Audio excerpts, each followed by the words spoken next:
Hey there, and welcome back to our channel. Today, I'm going to talk about ditching those parenting books and arming yourself with the knowledge you actually need to navigate the realities of raising complicated little humans. Now, if you're anything like me, you like your parenting books. When my daughter was diagnosed with ADHD, and then again when she was struggling with anxiety and depression, I found myself diving deep into every book I could get my hands on, looking for that perfect script, that one solution I hadn't thought of, that answer that would make some sense of what was going on, and more importantly, tell me what to do about it. But the unfortunate reality is that there is no single book out there that has all the answers, no matter how much we wish there were.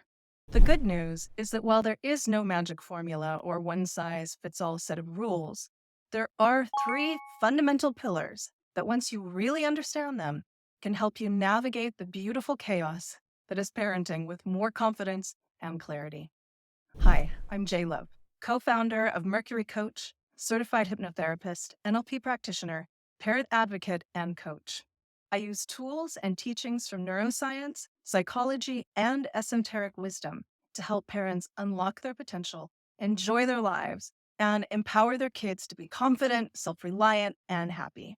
If this sounds like something you want for yourself, subscribe to our channel and stay tuned as I share the three most important things I have ever learned that unlocked my life, my parenting, and my leadership.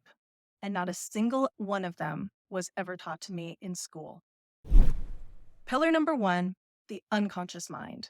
Now, whether it's your kids, yourself, or pretty much any relationship, including professional ones, it's vital to understand how our minds actually work. We live in a culture that celebrates the rational mind, the conscious mind. It's in our schools, it's how we're taught, it's in our parenting, it's in our arguments, when in reality, the conscious mind makes up only around 5 to 10% of our behaviors. That means that the other 90+% of the time, we are not being rational, and that is perfectly normal.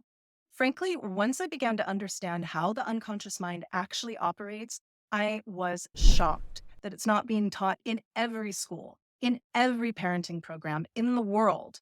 And if it were, I promise we would be living in a much more peaceful world because we would have the tools to actually understand each other and ourselves. Fun fact, the conscious mind doesn't even start kicking in until around the age of 7. So, up until that point, you are pretty much dealing with a completely irrational human being 100% of the time. And many experts believe that our conscious mind doesn't finish developing until well into our 20s. So, given how much our unconscious mind governs our behaviors, wouldn't it be useful to know how to work with it effectively? Understanding how the human mind operates gives us insight not only into our own reactions and behaviors, but into those of our kids. And getting a handle on these inner workings can shed light on why our children might be responding in a surprising and irrational way. And this will help us respond, communicate, and guide them more effectively ourselves. Stay tuned for more content on the unconscious mind coming soon. Pillar number two, fundamental human needs. The motivations behind every behavior is tied to pretty much some need, whether it's safety, connection, autonomy, or mastery. Now, I've already shared a lot on this topic, so check out some of our earlier content to learn more about it. Understanding these core needs gives you the power to decode otherwise mysterious or misleading behaviors, like when your kid says they suddenly don't like their favorite food. By understanding the core needs that fuel their behavior and yours, we not only have a better chance of meeting those needs, but seeing through the surface words and actions to what's really going on. Pillar number three, developmental milestones. Developmental milestones play a crucial role in our understanding of our children's behavior and growth. And most of us are already familiar with the early ones, the physical ones like walking and talking. But what about behavioral ones, temperamental ones like cooperating and sharing, saying yes or saying no? At every stage, there are specific aspects of self that our kids are actively working on developing. And by understanding what behaviors to expect in each of these changing phases, we can set realistic expectations and provide appropriate support and guidance. Take, for example, the classic frustration with the word no. It's almost like toddlers are programmed to say it on repeat, right? Well, guess what? They are. Saying no is a vital part of a child's development as they explore their independence and learn to assert themselves. It's not about getting them to say yes all the time. It's about understanding their need to express their autonomy and supporting their healthy growth. And if we shut those behaviors down too soon, we actually slow down the speed with which they can move through them, or even worse, prevent certain aspects from developing entirely, such as holding boundaries and knowing what we want. Eric Erickson did great work in this area, and his work is well known and very respected. A lesser known, but potentially more powerful model comes from the researcher and professor of psychology, Claire Graves, whose work later became popularized as spiral dynamics.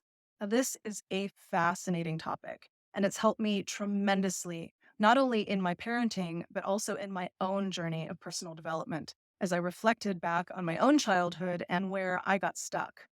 Now, according to his theories, our capacity to develop or even understand many celebrated behaviors such as sharing, teamwork, collaboration, entrepreneurship, servant leadership are predicated on the healthy development of earlier phases, which include less celebrated behaviors such as taking what you want first, hitting back at someone who hurts you, going with the group, even when it's not what you would do on your own, and blindly following rules simply because they're there.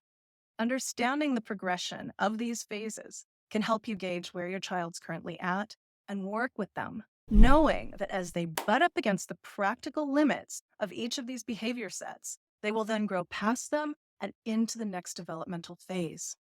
Knowledge is power. By arming ourselves with the knowledge of how our minds operate, the underlying needs driving our behaviors, and the different stages of development, we gain the power to decipher what's happening beneath the surface. And those insights then enable us to communicate more effectively, to motivate our children, and hopefully guide them more masterfully in their journeys. And of course, even with this knowledge, parenting is still challenging. But really understanding these areas should help you ask the right questions, even if the answers aren't always easy. Thanks for watching.